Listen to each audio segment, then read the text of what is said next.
लखनऊ में दामाद ने सास ससुर की हत्या कर दी। उसने अपनी टीचर पत्नी के सामने ही दोनों का गला चाकू से काट दिया। आरोपी की पत्नी झगड़े के बाद मायके चली आई थी। बुधवार रात दामाद बच्चे से मिलने के बहाने बैग में चाकू लेकर ससुराल पहुंचा। उसने शराब पी रखी थी। इस दौरान उसकी ससुर से कहासुनी हो गई। उसने ससुर का एक हाथ से मुंह दबाया और दूसरे हाथ से चाकू से गला काट दिया। तभी सास भी आ गई थी। बचाने के लिए दौड़ी तो उसने सास का भी गला काट दिया। पत्नी सरकारी प्राइमरी स्कूल में टीचर है। पत्नी ने बताया, मेरी आंखों के सामने मम्मी पापा को मार डाला। रोते हुए उसने मम्मी पापा का गला इस तरह से काटा कि उनकी चीख भी नहीं निकली। दोनों की ऑन स्पॉट डेथ हो गई। यह देखकर मैं डर गई और शोर मचाने लगी। वह हत्या करने के बाद दोनों के शरीर को चाकू से गोदने लगा। मेरे शोर मचाने पर मोहल्ले के लोग आ गए। पुलिस के अनुसार आसपास के लोगों ने आरोपी को दौड़ाकर पकड़ लिया और पुलिस के हवाले कर दिया। मामला आलमबाग थाना क्षेत्र के घड़ी कनौरा गांव का है। अनंतराम की बहू मोनिका ने बताया, पूनम की शादी 2016 में हुई थी। शादी के बाद से ही जगदीप पूनम को परेशान करने लगा था। इसे लेकर कई बार विवाद हुआ था। 2 महीने से पूनम घर आकर रहने लगी थी। इस दौरान फोन पर जान से मारने की धमकी देता था। बुधवार रात 8 बजे घर पहुंचा और माता पिता पर हमला कर दिया।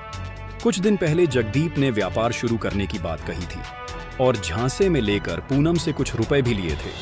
व्यापार की जगह उसने सारी रकम अय्याशी में उड़ा दी। इस बात की जानकारी पूनम को हुई तो उन्होंने विरोध जताया। इस पर जगदीप उनसे झगड़ने लगा। अप्रैल में झगड़े से परेशान होकर पूनम अपने मायके आ गई। बुधवार को जगदीप उन्हें लेने आया था, लेकिन यहाँ विवाद हुआ और उसने अपने सास ससुर को मौत के घाट उतार दिया।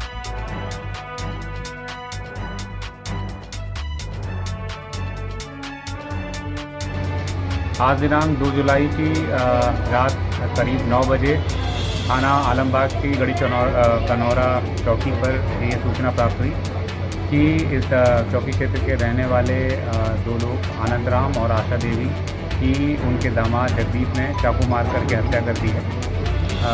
जो अभियुक्त है उसकी बीवी पूनम वो अपने मायके में आकर के रहने लगी थी।